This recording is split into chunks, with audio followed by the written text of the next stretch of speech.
Somos seguir, somos tu pueblo, somos la voz que clama en el desierto. Somos tus hijos, somos tu vida, un ejército guerrero que te viene a adorar. Hola, querido hermano, querido amigo. Estamos felices de tenerte ahora con nosotros en este último domingo del año. Te quiero invitar a que podamos tener un momento de adoración, un momento de júbilo, un momento de búsqueda y de recibir la palabra del Señor. Quiero invitarte a que abras tu Biblia en el libro de los Salmos, capítulo número 89. Vamos a leer 4 versículos, versículos 5, 6, 7 y 8 del capítulo 89 del libro de los Salmos. Dice la palabra del Señor: los cielos, Señor, celebran tus maravillas, y tu fidelidad la asamblea de los santos. ¿Quién en los cielos es comparable al Señor? ¿Quién como Él entre los seres celestiales? Dios es muy temido en la asamblea de los santos, más grande y portentoso sobre cuantos lo rodean. ¿Quién como tú, Señor Dios Todopoderoso, rodeado de poder y de fidelidad? Damos gracias al Señor, porque a pesar de cada momento de sufrimiento que este año 2020 ha traído a esta tierra, Dios ha sido fiel, Dios ha sido misericordioso. Y la prueba de ello es que tú y yo hoy gozamos de este momento especial, de un momento en el cual vamos a poder darle gracias a Dios por la fidelidad que Él ha tenido con nosotros, por su misericordia en cada instante y porque su mano preciosa siempre nos ha guardado. Te invito a que cierres tus ojos un momento y podamos dar inicio a este culto. Oremos. Padre Santo, gracias te damos por esta hermosa oportunidad que tú nos das este domingo, una vez más, Señor. Un domingo tan importante como el último del año, Padre, en el cual venimos a darte gracias, Señor, por tu fidelidad. Venimos a darte gracias, Señor, por tu amor, por tu misericordia, Padre. Este domingo queremos que sea un domingo, Señor, donde tú nos hables, donde tú, Señor, toques nuestro corazón, donde tú, Señor, puedas indicarnos el camino a seguir en este 2021 que se acerca. Te pedimos hoy, Señor, que recibas la alabanza que te pertenece. Recibe toda gloria y honra, Señor, y que este día, Señor, podamos adorarte en espíritu y en verdad, Señor, como tú buscas adoradores, oh Padre Santo, en el nombre de Cristo Jesús. Gracias. Hermano, aprovechemos este instante, aprovechemos este domingo y festejemos que el Señor y su misericordia nos rodean a nosotros y a nuestras familias. Amén. Hemos venido a cantar, hemos venido a exaltar, hemos venido a adorar al Rey. Hemos venido a cantar, hemos venido a exaltar, hemos venido a adorar al Rey.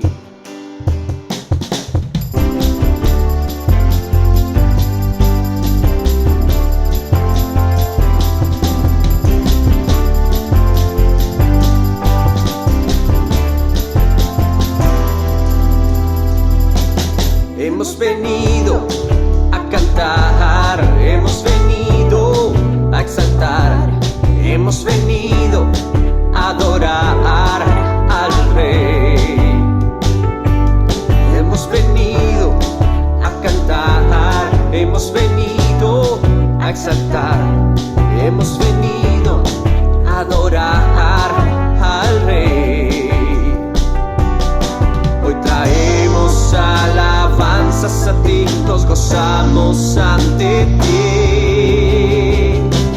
Mereces toda la gloria, mereces todo el honor, mereces toda alabanza, mi Señor. Mereces toda la gloria, mereces todo el honor, mereces toda alabanza, mi Señor.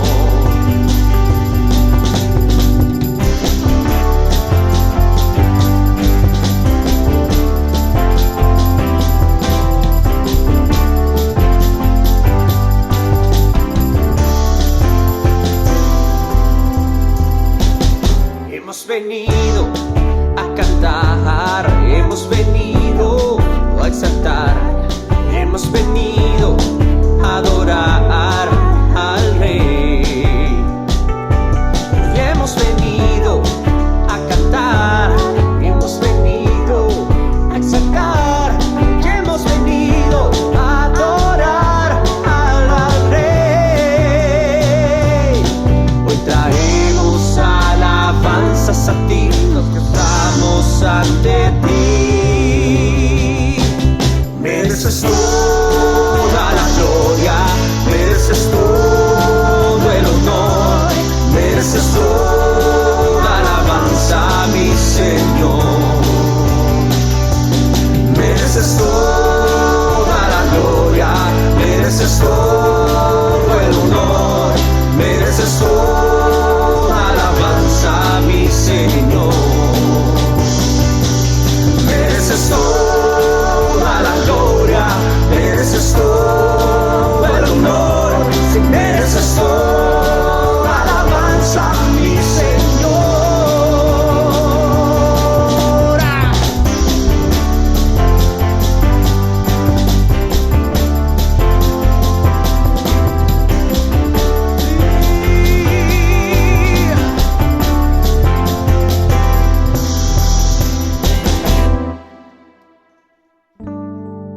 Gracias, Señor, por la oportunidad que tú nos das de alabarte y de adorarte hoy.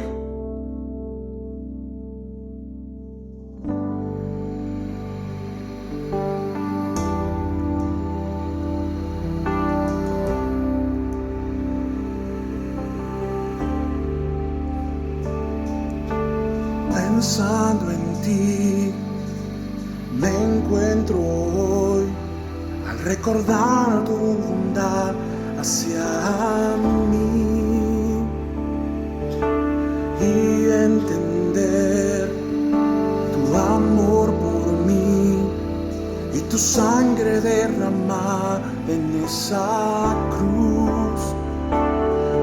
¿Cómo fue que sufriste tanto?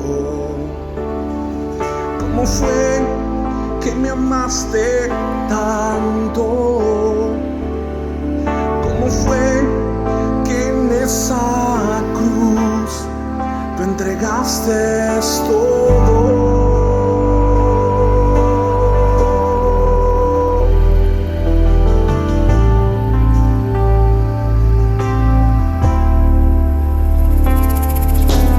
Pensando en ti, me encuentro hoy, recordar tu bondad hacia mí y entender tu amor por mí y tu sangre derramada en esa cruz. ¿Cómo fue que sufriste tanto? ¿Cómo fue que me amaste tanto? ¿Cómo fue que en esa cruz tú entregaste todo? Fue por amor por mí, fue por amor por mí, fue por amor que tú entregaste todo por mí.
días, hermanos, hermanas. Que el Señor les bendiga. Un nuevo domingo, una nueva oportunidad de poder meditar en la palabra de Dios. Gracias al Señor que podemos disfrutar de este tiempo, esta nueva manera de congregarnos. Y quiero dar un saludo muy especial a todos los hermanos de nuestra congregación y nuevamente saludar a aquellos que nos ven en diferentes partes del mundo. Que el Señor les bendiga. Vamos a seguir meditando en el Evangelio de Marcos y vamos a terminar el capítulo 8 el día de hoy. Así que yo voy a pedir que por favor sigan la lectura bíblica que aparecerá en la pantalla, o si tiene usted una Biblia o una aplicación pueden abrirla para poder seguir la lectura. Leemos entonces del capítulo 8 el versículo 34, que dice lo siguiente.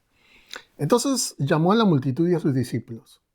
Si alguien quiere ser mi discípulo, les dijo, que se niegue a sí mismo, lleve su cruz y me siga. Porque el que quiera salvar su vida la perderá, pero el que pierda su vida por mi causa y por el Evangelio la salvará. ¿De qué sirve ganar el mundo entero si se pierde la vida?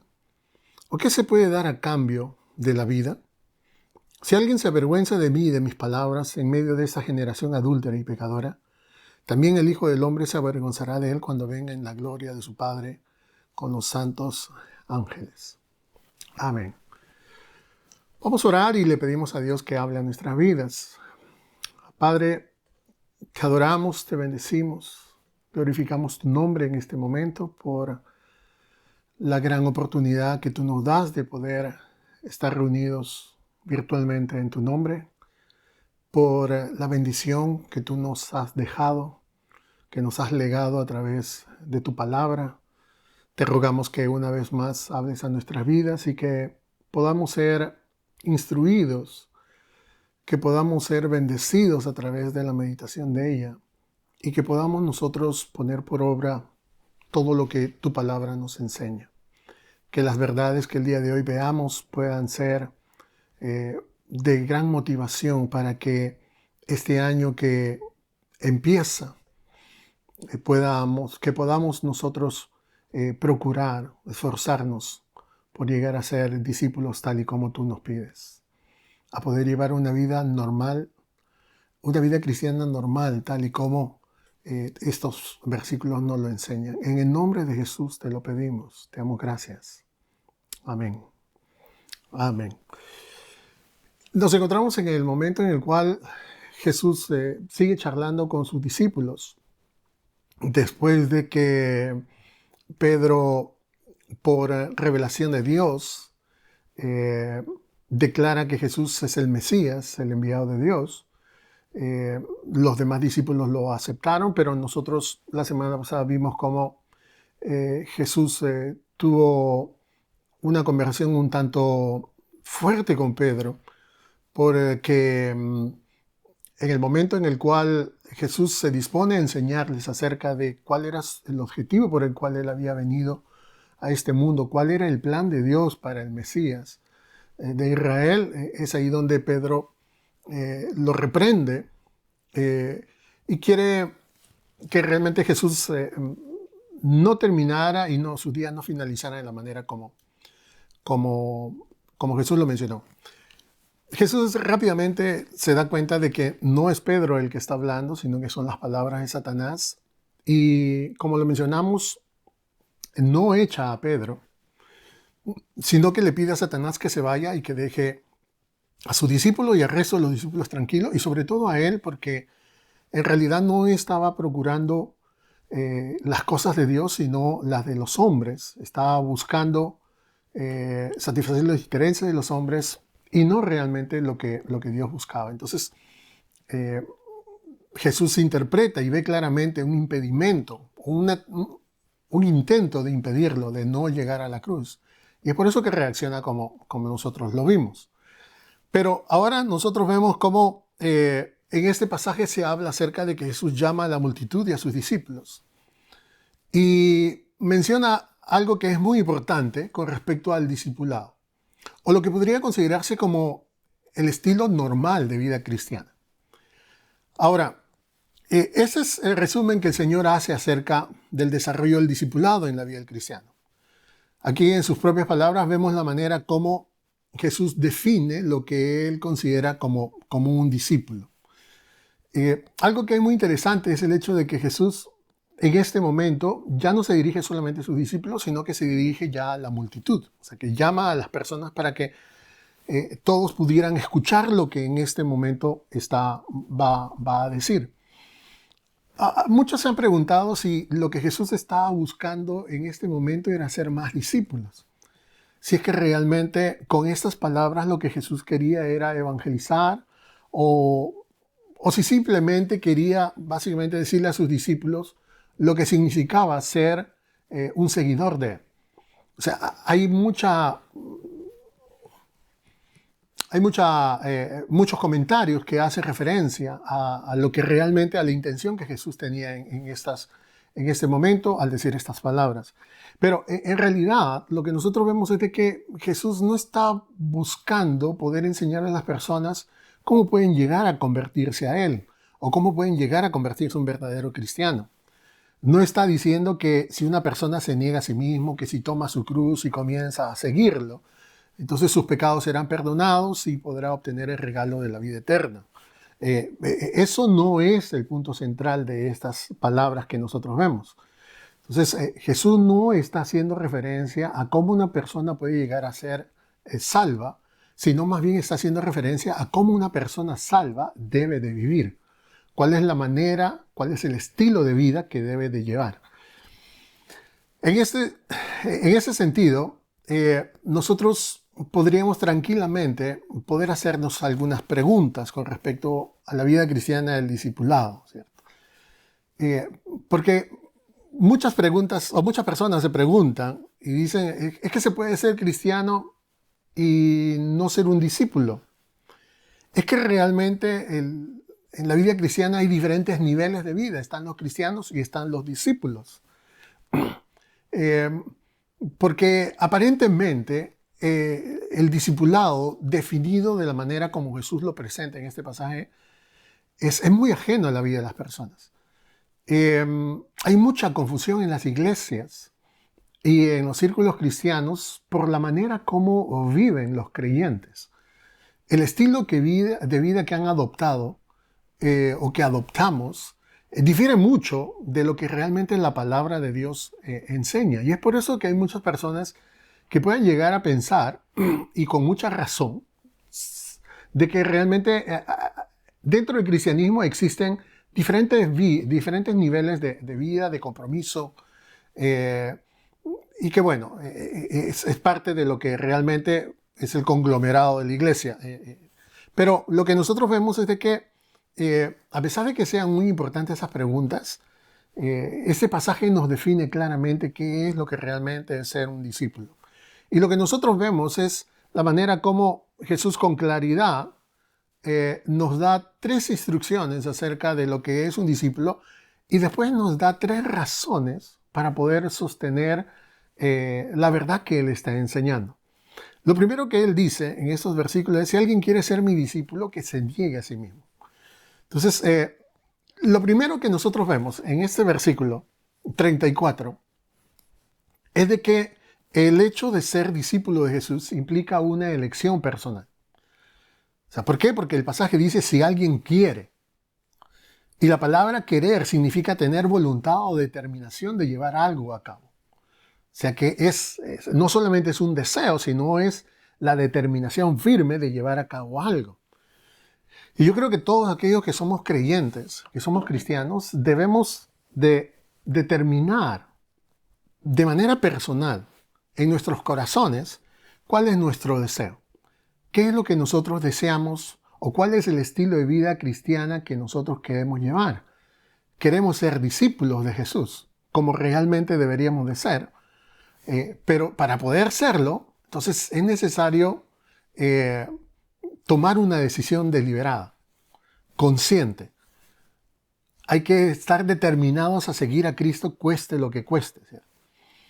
Entonces, básicamente es lo que nosotros vemos. Si alguien quiere ser discípulo, si alguien desea seguir a Jesús, entonces tiene que seguir las instrucciones que Jesús va a dar. Y lo primero que menciona es negarse a sí mismo, ¿cierto? Y hay algo que es muy interesante y es que negarse a sí mismo no es lo mismo que odiarse a sí mismo.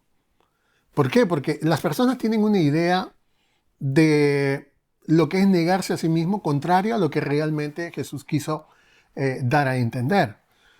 Por ejemplo, Jesús no está pidiéndonos en este pasaje que nos privemos de nuestras necesidades básicas, como por ejemplo comer, dormir, asearnos, descansar, que son cosas que muchos practicantes de diferentes religiones llevan a cabo. Entonces piensan de que este tipo de autonegación, de privarse, de prohibirse cosas, realmente es muestra o es evidencia de que son fieles seguidores de la deidad a la cual adoran.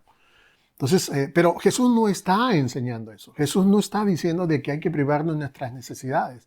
Hay muchas personas que asocian a la entrega a Dios, a un compromiso a Dios, a una falsa humildad en la cual no se sean, no se cambian y piensan de que eso realmente es espiritualidad, pero no es eso de lo que Jesús está hablando. Tampoco está el Señor pidiendo que neguemos nuestra personalidad y nos esforcemos para parecer una persona que no somos, ¿cierto? Por ejemplo, parecer más piadosos en nuestra manera de hablar o en nuestra manera de comportarse. Es básicamente eso lo que la esencia de la hipocresía. El tratar de no ser quien uno es, el no ser genuino, el querer imitar a otros que realmente sí tienen un cierto tipo de espiritualidad. Pero Jesús no está hablando acerca de eso, no está hablando de negar nuestra personalidad. Tampoco está diciendo que debemos abandonar nuestros proyectos, nuestras metas, nuestros sueños y no disfrutemos de nada en la vida. Porque en realidad todo lo que hay y todo lo que Dios ha dispuesto en este mundo podemos disfrutarlo, podemos tenerlo. Lo importante es ver cuál es la importancia que nosotros le damos. Ahora, si alguien considera que Jesús está pidiendo estas cosas que yo he mencionado, es decir, que nos privemos de nuestras necesidades físicas, que neguemos nuestra personalidad o que abandonemos nuestros proyectos, nuestras metas, entonces realmente no he entendido lo que este pasaje enseña. Para poder entender lo que realmente este pasaje enseña, es necesario que nosotros podamos entender o comprender lo que significa negarse a sí mismo. Y negarse a sí mismo significa que renunciemos a nuestro derecho a dirigir nuestras propias vidas. Eso es negarse a sí mismo. Negarse a sí mismo implica que dejemos de escuchar nuestra propia voz, que dejemos de apoyarnos en nuestras propias fuerzas, que dejemos de cumplir o de hacer toda nuestra propia voluntad. Cuando Jesús habla acerca de negarse a sí mismo, está hablando de que debemos negarnos a ser dueños de nosotros mismos.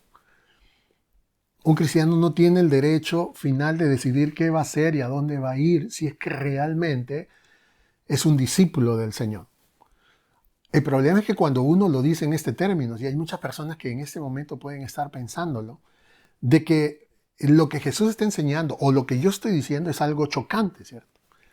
Y eso es así porque como seres humanos, nosotros valoramos, defendemos, protegemos por encima de cualquier otra cosa nuestro derecho a la libertad, nuestro derecho a tomar nuestras propias decisiones sin que nadie se inmiscuya en lo que nosotros estamos decidiendo. Por naturaleza, nosotros no aceptamos ni queremos que nadie tome decisiones por nosotros. Nos encontramos en un tiempo en el cual todo el mundo reclama sus derechos. Todo el mundo se cree con derechos y yo creo que realmente los tiene. Pero hay algunas cosas que se reclaman que son absolutamente contrarias a la palabra de Dios muchas veces. Pero lo que pasa es de que Jesús no está hablando de eso. No está hablando de renunciar a esto o aquello, sino de renunciar a nosotros mismos, que es muy diferente. Renunciar a otras cosas. Renunciar a sí mismo. Cuando uno se niega a sí mismo, no tiene otra voluntad sino la voluntad del Señor. O no sigue ninguna otra voluntad sino la voluntad del Señor. No tiene más planes que los planes de Dios, no tiene más deseos que los deseos de Dios.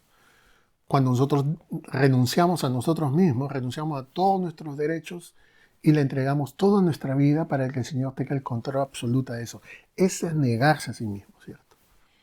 Y esta verdad es recogida por el apóstol Pablo cuando escribe a los Corintios y dice lo siguiente: ¿acaso no saben que su cuerpo es templo del Espíritu Santo, quien está en ustedes y al que han recibido de parte de Dios? Ustedes no son sus propios dueños, dice el apóstol Pablo. O sea, si el creyente piensa de que es dueño de su propia vida, Pablo dice, ustedes no son sus propios dueños.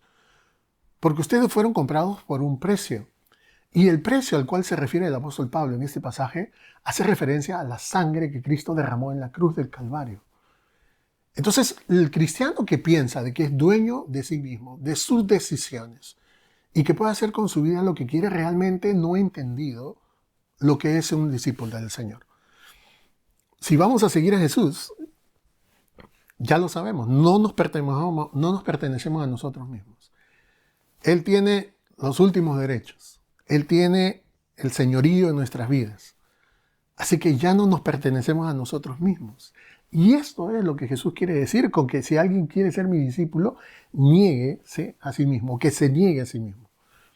Negar nuestra confianza en nosotros mismos, nuestra autosuficiencia. Negar el hecho de que todo lo podemos hacer, que todo lo sabemos, que nosotros conocemos mejor el tipo de vida que debemos de llevar. No podemos vivir de esa manera. No es lo que realmente Jesús espera de aquellos que son sus seguidores. ¿Por qué? Porque no somos capaces de manejar ni dirigir nuestra vida de la mejor manera. Él es el único que es capaz de poder dirigir nuestra vida de la mejor manera. Entonces, eso es lo que nosotros vemos. La segunda instrucción que el Señor da en este pasaje es aquella que dice, y retomo la palabra inicial de estos versículos, dice, si alguien quiere ser mi discípulo, no solamente se niegue a sí mismo, sino que lleve su cruz. Ahora, acá también hay otro detalle que es muy importante y hay que definir qué cosa es la cruz. ¿Qué quiere decir Jesús cuando habla acerca de que un creyente, un cristiano, un discípulo de él tiene que tomar su cruz? En primer lugar, esta es la primera mención que el Evangelio de Marcos hace acerca de la cruz. Y debió de haber causado mucha confusión a los primeros cristianos que Jesús hablara de esto. ¿Por qué? Porque en ese día una cruz no era una pieza de joyería como muchas personas lo tienen. No era un cierto tipo de decoración que puede haber en el edificio de una iglesia. Una cruz era un instrumento de vergüenza, de humillación, de sufrimiento. Era un instrumento de tortura, era un instrumento de muerte. Cuando un hombre tomaba su cruz, era porque empezaba su largo camino hacia la muerte. Cuando un hombre tomaba su cruz, o cuando una persona tomaba su cruz, llevaba el instrumento de su propia muerte sobre sus propios hombros. Eso era. Y cuando llegaba a su destino, sus verdugos lo que hacían era tirar la cruz en el suelo, poner al hombre o la persona encima de la cruz y clavarlo y dejarlo que muera de una manera humillante y agonizante todavía.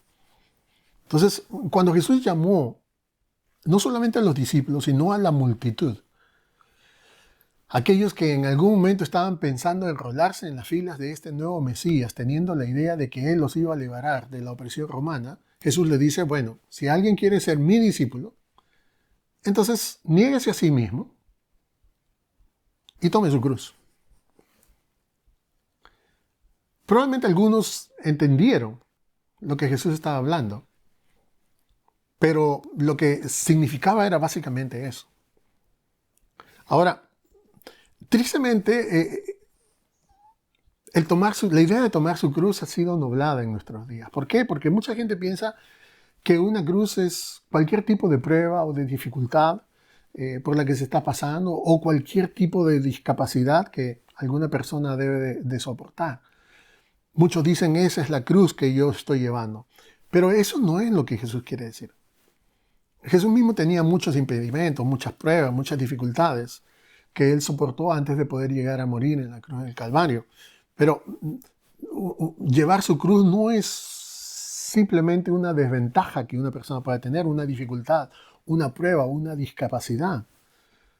La cruz, de acuerdo con Jesús la está presentando en este momento, era algo diferente. La cruz representaba algo en la vida de Jesús.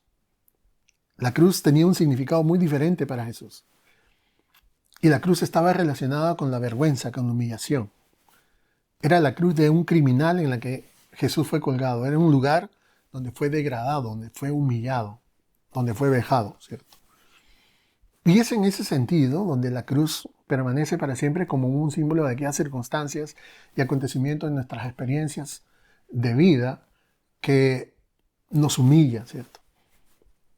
Es un llamado a soportar voluntariamente la vergüenza.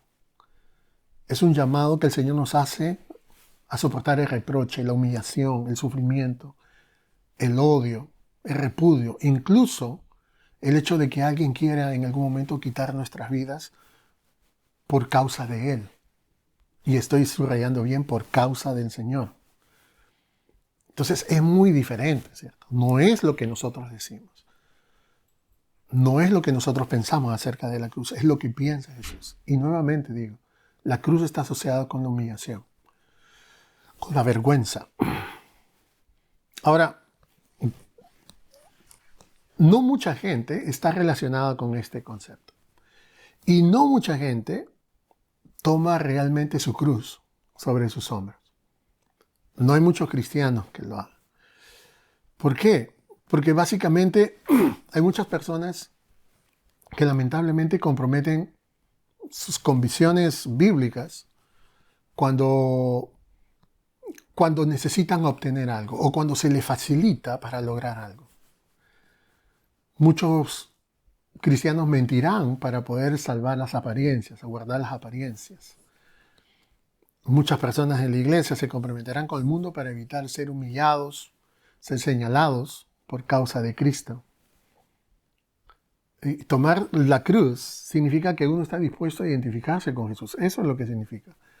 Que uno está dispuesto a identificar con sus palabras, con su enseñanza, con su manera de vivir, sin importar lo que cueste, lo que nos cueste personalmente, públicamente, aún económicamente, ¿cierto? Lo que sucede es que este tipo de mensaje es un mensaje que no se escucha muy a menudo, no es muy popular, ¿cierto? No es muy popular hablar acerca de vivir una vida de sacrificio, de vivir una vida dispuesta a morir, dispuesta a sufrir. Pero lo que nosotros vemos es que ese es el cristianismo. Ya Jesús había mencionado acerca de cuál era el propósito de su venida a este mundo. Y él dijo, es necesario no solamente que yo muera, sino que sufra, ¿cierto? Que padezca. Entonces el cristianismo se trata de eso. Hay un alto precio por pagar cuando uno quiere ser un discípulo de Jesús. No es algo que uno solamente puede hacerlo porque así lo decide hacer o porque se asocia a una iglesia. Es muy fácil en una iglesia. Es muy fácil aprenderse unos cantos. Es muy fácil llegar hasta tener un privilegio en una congregación sin siquiera llegar a ser discípulo del Señor. Las personas no conocemos, no podemos ver el corazón de los hombres, pero Dios lo conoce y Dios sabe quiénes realmente son sus verdaderos discípulos, quiénes se han negado a sí mismos y quiénes han tomado su cruz.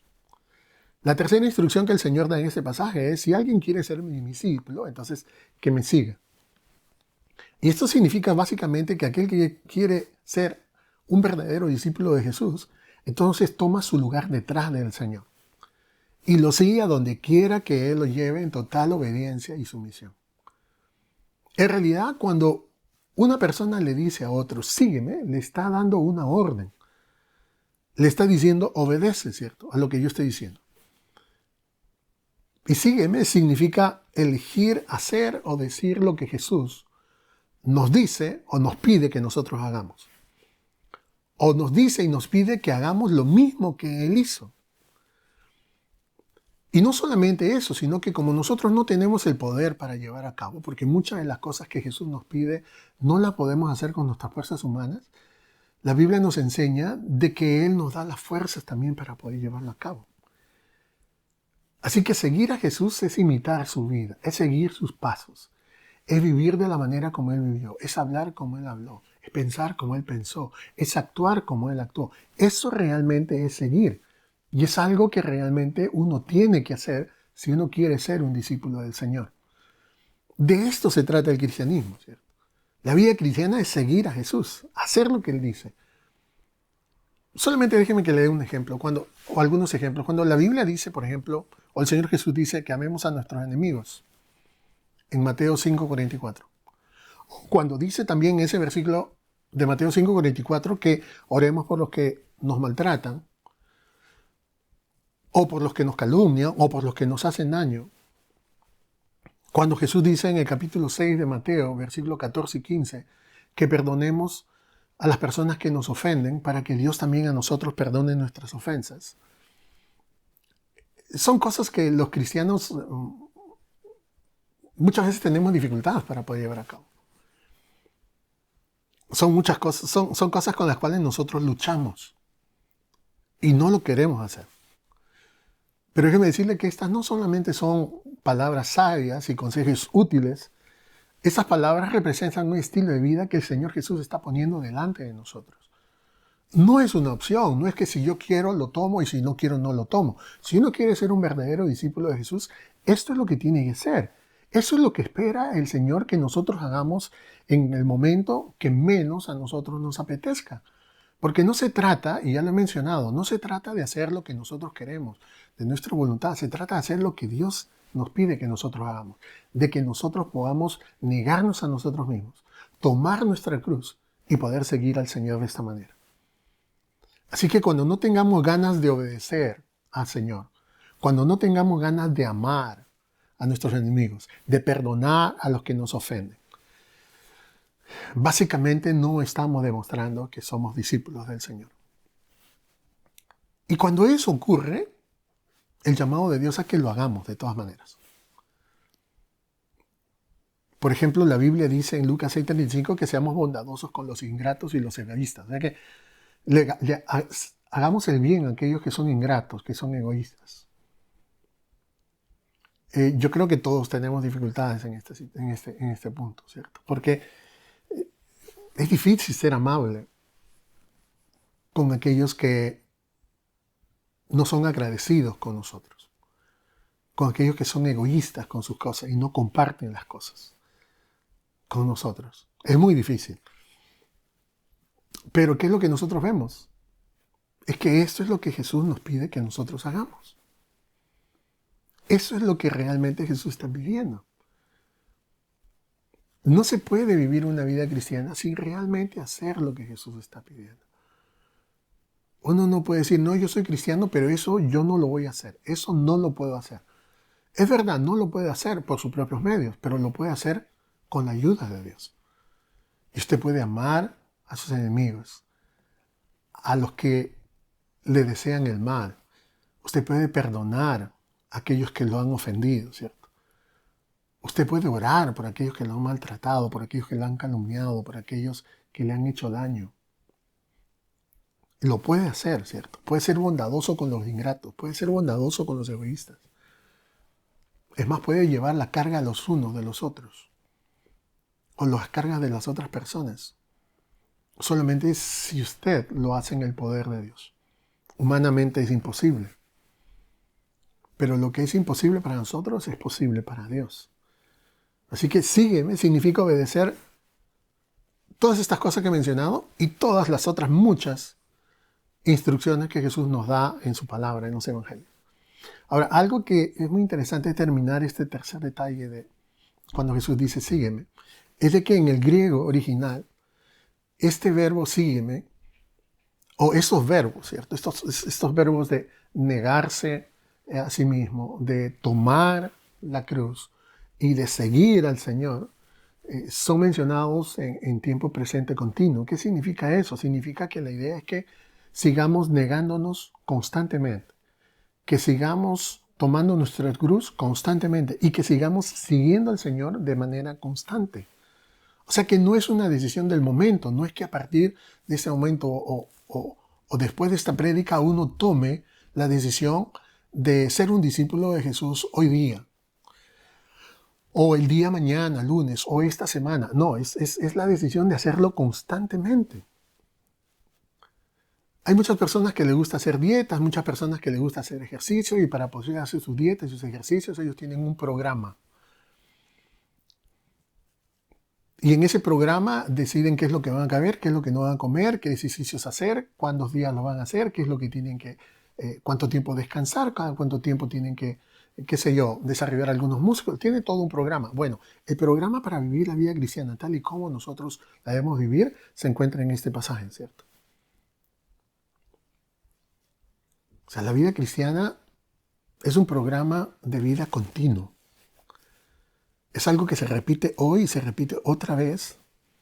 Y cada vez que nos encontramos en circunstancias que hacen necesarias estas elecciones, en ese momento nosotros tenemos que hacer lo que Jesús nos pide. Eso es lo que significa ser un discípulo. Entonces Jesús nos pide, para resumir rápidamente, nos pide que nosotros podamos, en primer lugar, negarnos a nosotros mismos. Que podamos nosotros tomar nuestra cruz y que podamos seguirlo. Pero dije que también Jesús da algunas razones por las cuales uno tiene que hacerlo. Y fíjese lo que dice en el versículo 35, porque el que quiera salvar su vida, la perderá, pero el que pierda su vida por mi causa y por el Evangelio, la salvará. Entonces, acá nosotros vemos, ¿cierto? Algo que es muy interesante, porque Jesús hace unas preguntas que realmente nosotros podríamos responder de manera afirmativa, porque ¿quién no está interesado en salvar su vida? Pues todos diríamos, yo estoy interesado en salvar mi vida. Yo estoy interesado en poder tener una vida. ¿Por qué? Porque es el deseo de cada persona. Hacer que realmente su vida valga la pena vivirla. Hacer de su vida algo completo, algo que realmente lo satisfaga, que lo llene de satisfacción. Todos queremos eso.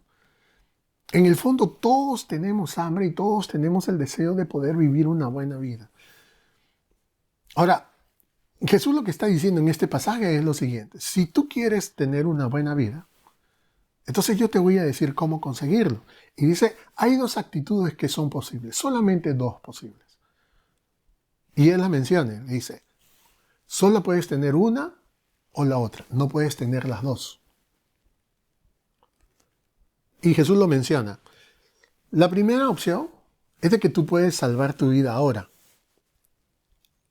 Y la otra opción es que tú puedes perder tu vida. Y puedes decidir perderla ahora también. Y no solamente dice eso, sino que dice que hay dos resultados que pueden seguir. Si tú salvas tu vida, si te aferras a ella, si tú te esfuerzas por conseguir todo lo que puedas para ti, ¿cierto? Entonces, sin duda, dice Jesús, que la vas a perder. Ahora, eso no es una consecuencia lógica. Él no está diciendo, bueno, esta es la situación de causa y efecto. Jesús lo que está haciendo en este momento es poder darnos a conocer o afirmar una ley fundamental, la vida. Es algo que es absolutamente inquebrantable. Uno no puede quebrantar, nadie puede violar esa ley.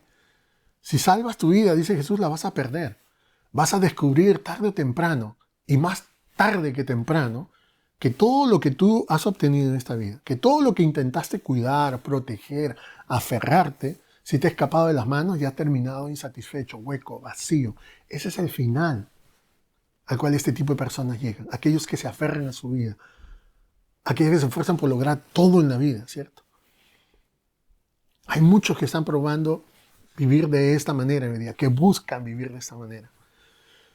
Lo que sucede es que si nosotros le preguntamos a una persona que lo tiene todo, si realmente es feliz, quizás se responda, sí, yo soy feliz, tengo todo lo que quiero, puedo ir a todos los lugares que quiero, en cualquier momento, yo puedo hacer lo que quiero, tengo todo el dinero que necesito, sí, soy feliz. Pero si nosotros seguimos preguntando si realmente está satisfecho con el tipo de vida que está llevando, si está convencido de que realmente puede irse de este mundo con la profunda sensación de que su vida ha valido la pena vivirla, probablemente uno llegará a encontrar de que realmente no es así y probablemente responderá, no, siento que me falta algo más. Porque en el corazón de los hombres hay un vacío muy grande que no se puede llenar con bienes materiales, con riqueza, con reconocimiento, que no se puede llenar con nada que este mundo pueda ofrecer. Es un vacío que solamente le pertenece a Dios y que llega a estar lleno, y la persona llega a estar satisfecha con su vida cuando realmente conoce a Cristo. Ese es uno de los beneficios de haber conocido a Jesús. Pero esa es la verdad, ¿no? ¿Por qué? Porque muchas personas piensan de que la riqueza, los lujos, los bienes materiales, el éxito, la fama, etcétera, satisface ese profundo anhelo interior que todos tenemos. El problema es que ustedes pueden conocer aún la biografía de muchos grandes artistas, ese vacío todavía está ahí. Obtienen lo que quieren y sienten que deben hacer algo más, que hay algo más que ellos no tienen, ¿cierto? Y eso es de lo que Jesús está hablando. Dedícate solamente a guardar tu vida, a salvar tu vida y la vas a perder. Vas a perder lo más valioso que puedes obtener en esta vida, en esta tierra. Pero la segunda opción es la que el Señor dice, pero el que pierda su vida por mi causa y por el Evangelio salvará. O sea que es muy interesante, ¿no? Porque estoy diciendo que en la mente de Dios, en la lógica de Dios, los perdedores son los ganadores. Aquellos que son considerados como perdedores en el mundo, pero que realmente se consideran perdedores, son perdedores por causa del Señor y por causa del Evangelio, entonces Jesús dice, ellos son los que van a salvarse, ellos son los que van a ganar. Así que Jesús está diciendo, pierde tu vida entregándote por mi causa, ¿cierto? Renuncia a tu derecho a ti mismo, toma tu cruz y sígueme y te vas a salvar. Eso es lo que básicamente estoy diciendo. Si tú vives de esta manera, no vas a desperdiciar tu vida, la vas a ganar, dice. Es más, todos aquellos que somos cristianos y que vivimos de esta manera, sabemos la gran satisfacción, la enorme alegría, el enorme gozo que uno puede experimentar, la paz interior, el sentido de que nuestra vida vale la pena vivirla tal y como la estamos viviendo para Cristo. Es algo que nos caracteriza, es algo que es así. Puede que no tengamos todas las cosas que este mundo nos ofrece, puede ser que no seamos ricos, seamos realistas. Muchos de los que estamos viendo este programa o que formamos parte de esta congregación, nunca vamos a llegar, muy probablemente nunca vamos a llegar a tener riqueza, bienes, ni cada una de las cosas que este mundo nos ofrece. Pero lo que sí nosotros tenemos que saber es que estamos llamados a poder vivir la manera como Dios quiere, porque un día vamos a descubrir, no solamente en el cielo, sino en esta tierra, que aunque no tengamos las cosas que todo el mundo tiene, nuestra vida será rica y será gratificante y será satisfactoria. Jesús dijo, yo he venido para que tenga una vida y para que tenga una vida abundante. Así que esa es la primera razón. La segunda que dice es Jesús, para apoyar su enseñanza, dice, y lo hace de manera pregunta, ¿de qué sirve ganar el mundo entero si se pierde la vida? ¿O qué se puede dar a cambio de la vida? Y aquí tenemos que mencionar que hay una amenaza que nos atrae a todos de vez en cuando, y es la amenaza de amar al mundo, de acomodarse a las cosas de este mundo. Hay muchas personas que pasan su existencia preocupados en las cosas de este mundo. La seguridad, la comodidad, la ambición, los placeres que este mundo ofrece. Son personas que se rodean de cosas mundanas y siempre buscan obtener lo mejor que este mundo les pueda ofrecer. Y lamentablemente se preocupan muy poco de su alma. Ahora, una de las suposiciones de este versículo es que el alma de una persona está llamada a rendir cuenta a Dios. Eso quiere decir que en este versículo se nos enseña de que un día vamos a tener que darle cuenta a Dios. No vamos a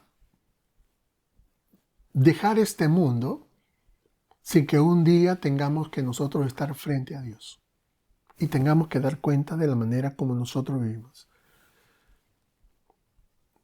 Pero regresemos nuevamente a la idea inicial. Digamos que nosotros realmente obtenemos todo lo que nosotros queremos. O sea, logramos todo lo que nosotros anhelamos. Obtenemos riquezas, placeres, bienes en este mundo. Todo lo que uno pueda tener, ¿cierto? Usted tiene mucho, no se preocupa en este mundo por nada. Usted está bien, su familia está bien. Así es la manera como usted ha decidido vivir, ¿eh? Pero de pronto llega el momento de morir. ¿Qué va a hacer con todo lo que usted se ha esforzado, cierto? Por eso que Jesús hace la pregunta, ¿de qué sirve ganar el mundo entero si se pierde la vida? Ahora, qué bueno si es que usted es un cristiano y por la gracia y la misericordia de Dios usted ha tenido y tiene bendiciones materiales. Pero añadida a esas bendiciones materiales, también tiene la bendición de conocer a Cristo. Qué bendición enorme es. No es el objetivo último, pero eso es lo que ocurre. Hay muchos cristianos que Dios los ha bendecido de esa manera. Pero que hay aquella persona que gana todo el mundo, pero que al final pierde su alma, que no se ocupa de su alma, que no le presta atención a su alma, ¿cierto? ¿Qué beneficio va a poder obtener una persona que obtiene un gran nivel de vida en esta vida y al finalmente está vacío? Gana poder, riqueza, reconocimiento en el mundo, pero al final llega a su vida sin haber creído en Jesucristo. Jesús dice, ¿de qué te sirve, cierto? ¿De qué te sirve? Porque podrías literalmente ganar el mundo entero y tenerlo a tu alcance y tener tu alma eternamente y para siempre. Eso es lo que Jesús enseña. Y la pregunta de Jesús, dicho de otra manera, es, ¿estás dispuesto a cambiar tu vida? ¿O estás dispuesto, sí, a dejar que tu alma se pierda para siempre a cambio de todas las cosas que este mundo te pueda dar?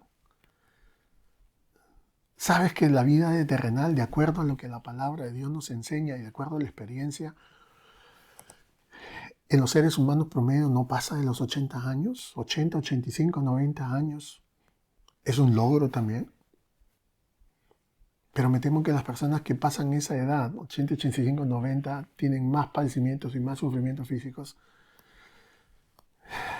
que no le desearían tener.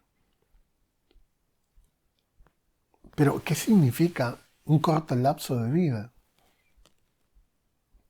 Perdiendo nuestra vida, dedicando nuestra vida al Señor, a cambio de la satisfacción que no solamente vamos a experimentar, sino también de regalo de vida eterna, de poder vivir delante de Dios para siempre. Eso es lo que nosotros vemos. Y por último termina Jesús dando tercera razón. Dice, si alguien se avergüenza de mí, de mis palabras, en medio de esta generación adúltera y pecadora, también el Hijo del Hombre se avergonzará de él cuando venga en la gloria de su Padre con los santos ángeles. Entonces, cuando una persona viene a Jesús y comienza a seguirlo, hay un precio que pagar. Todos los cristianos lo sabemos. ¿Por qué? Porque el creyente rechaza el mundo, rechaza los caminos de este mundo y decide caminar con Jesús, seguir a Jesús. Pero esto también significa que el creyente tiene que estar dispuesto a ser perseguido, a ser rechazado e incluso a ser odiado por causa de su fe. Muchos de nosotros, o muchas personas, muchos cristianos han experimentado esto en el propio seno de su familia. Cuando se han convertido, cuando han llegado a conocer esposos, esposas, hijos, han encontrado esa oposición en el mismo seno de su familia, en el mismo seno del hogar. Y lamentablemente no todo el mundo está dispuesto a pagar ese precio. No todo el mundo está dispuesto a pagar ese precio. Pero, ¿qué significa avergonzarse de Jesús? Y eso es muy interesante porque muchos cristianos piensan que tener ciertos lapsos de valor cuando uno está compartiendo su fe o orar rápidamente o no orar, ¿cierto?, por los alimentos cuando se encuentra rodeado de gente que no es creyente, eso es básicamente el poder negar a Cristo, el poder avergonzarse de Cristo. En cierto modo es así. Esa es una manera de avergonzarse también del Señor, ¿cierto? Pero yo no creo que esos pequeños incidentes realmente sean de aquello que el Señor Jesús está hablando. Lo que Jesús está diciendo es de que si una persona se avergüenza de él, si una persona se avergüenza del precio que pagó por su vida, del sacrificio que Jesús hizo, si una persona no está orgullosa del Señor, no aprecia lo que Jesús hizo por él, si una persona considera más su reputación, su imagen, la apariencia que tiene ante los demás, y esa cosa tiene más valor que Jesús, entonces Jesús dice, entonces vas a recibir el mismo trato que tú me has dado a mí cuando yo regrese por mi pueblo, cuando yo regrese nuevamente. Y no habla acerca de pequeños detalles o situaciones, como he dicho, lapsos de valor o vergüenza que uno pueda tener ante las demás personas. Eso nos ha pasado a todos los creyentes. Está hablando de alguien que constantemente vive de esa manera. Alguien que oculta, alguien que disimula que es un discípulo del Señor.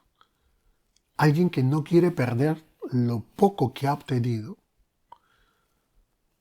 porque realmente no quiere que su reputación o la gente lo deje reconocer o de considerar como realmente está siendo considerado. Entonces, eso es lo que Jesús dice, ¿cierto? Entonces, eso es lo que Jesús está mencionando. Así que Jesús dice, yo me voy a avergonzar de ti. Y vas a terminar con la gente que siempre me ha considerado a mí como una vergüenza. En pocas palabras, eso es lo que está diciendo Jesús. Ahora, para concluir, lo que nosotros tenemos que hacer es preguntarnos lo que al principio nos preguntamos, ¿cierto? ¿Puede ser una persona un cristiano y no ser un discípulo? ¿Puede ser una persona un cristiano y no ser lo que realmente el Señor está esperando? Algunos probablemente dicen sí, porque la Biblia dice que el que viene al Señor no le echa fuera. O sea que todos pueden obtener realmente la salvación. Eso ya es verdad, se obtiene por la fe, por el arrepentimiento. Pero hemos hablado acerca de que el discipulado es un proceso. Es un desarrollo. Es la manera como debe evolucionar, como debe transformarse, como debe de crecer un cristiano. El discipulado es un programa de vida. Un programa de vida que incluye negarse a sí mismo. Negarse a ser el dueño de su propia vida y someterse al señorío de Jesús. Es tomar su cruz. Estar dispuesto a pasar vergüenza, a ser humillado por causa del Señor. Es estar dispuesto a seguirlo. Y es hacer básicamente lo que Jesús nos pide e imitar la manera como Él vivió. Y si Él nos dice que amemos, amamos. Y si Él dice que perdonamos, perdonamos. Eso es el discipulado. Eso es lo que realmente el Señor Jesús está pidiendo. Y a menos que nosotros no vivamos esta vida, o este tipo de vida, a menos que nosotros vivamos este tipo de discipulado, entonces nuestra vida será en vano. Nuestra vida será en vano, ¿cierto? Porque solamente aquellos que son discípulos de Jesús conocen lo que es tener una vida abundante, una vida llena de satisfacción. Ahora, la verdad es que no todos somos buenos discípulos en todo momento. A veces fracasamos, pero la bendición es de que Dios ha hecho provisión para cada fracaso en nuestras vidas. Y nuevamente repito lo que en algún momento he dicho. Si alguno ha pecado, abogado tenemos para con Cristo Jesús, Señor nuestro. Así que si confesamos nuestros pecados, Él es fiel y justo para perdonarnos y limpiarnos de toda maldad. Pero lo que nosotros tenemos que ver es cuál es el objetivo de nuestro corazón. ¿Qué es lo que realmente queremos en esta vida, ¿cierto? ¿Queremos vivirla para nosotros mismos o queremos vivirla para el Señor? Esa es realmente la pregunta. Y eso es lo que Jesús dijo a los hombres de su tiempo. Ser cristiano no es fácil, es radical, pero es un único camino de la vida que nosotros podemos optar. Vamos a orar. Señor, te damos gracias por este momento en el cual, a través de tu palabra, nosotros podemos llegar a entender, conocer o recordar qué es lo que realmente nos has llamado a hacer. Yo te ruego que en este año que ya pronto va a comenzar podamos, como lo hemos mencionado, tomar la firme decisión, la determinación de poder ser discípulos tuyos. Ayúdanos, Señor, a poder vivir de la manera como tú nos pides, a poder negarnos a nosotros mismos, a tomar nuestra cruz, a seguirte con todo lo que ello implica y que podamos tener en cuenta las razones que tú nos das, por lo cual nos muestras que es la decisión más sabia que podamos tomar. Señor, ayúdanos, bendícenos a aquellos que no te conocen, que a través de este mensaje puedan llegar a conocerte, que tu palabra revele la condición en la cual se encuentran sus corazones y que puedan tener en su alma esa sed y esa hambre de poder venir a ti. Y aquellos que te conocemos, oh Dios, que nos hagamos bien las preguntas. ¿Qué tipo de vida queremos vivir? Que podamos optar por lo mejor. por lo supremo. Y lo mejor y lo supremo es poder ser un discípulo tuyo, vivir como un discípulo tuyo. En el nombre de Jesús te lo pedimos. Amén. Amén. Que el Señor les bendiga, hermanos. Conmigo será hasta el próximo año. Bueno, que tengan un feliz año.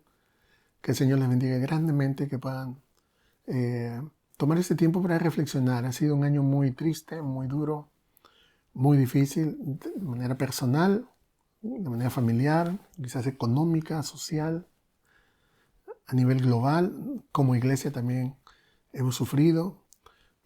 Pero Dios tiene planes, Dios tiene propósitos, Dios sabe por qué las cosas se llevan a cabo y solamente al final de este túnel oscuro vamos a poder ver qué es lo que realmente Dios quería y cuáles fueron los propósitos de Dios. Así que yo confío que la iglesia salga más fortalecida, que los cristianos podamos, como lo hemos compartido en esta mañana, podamos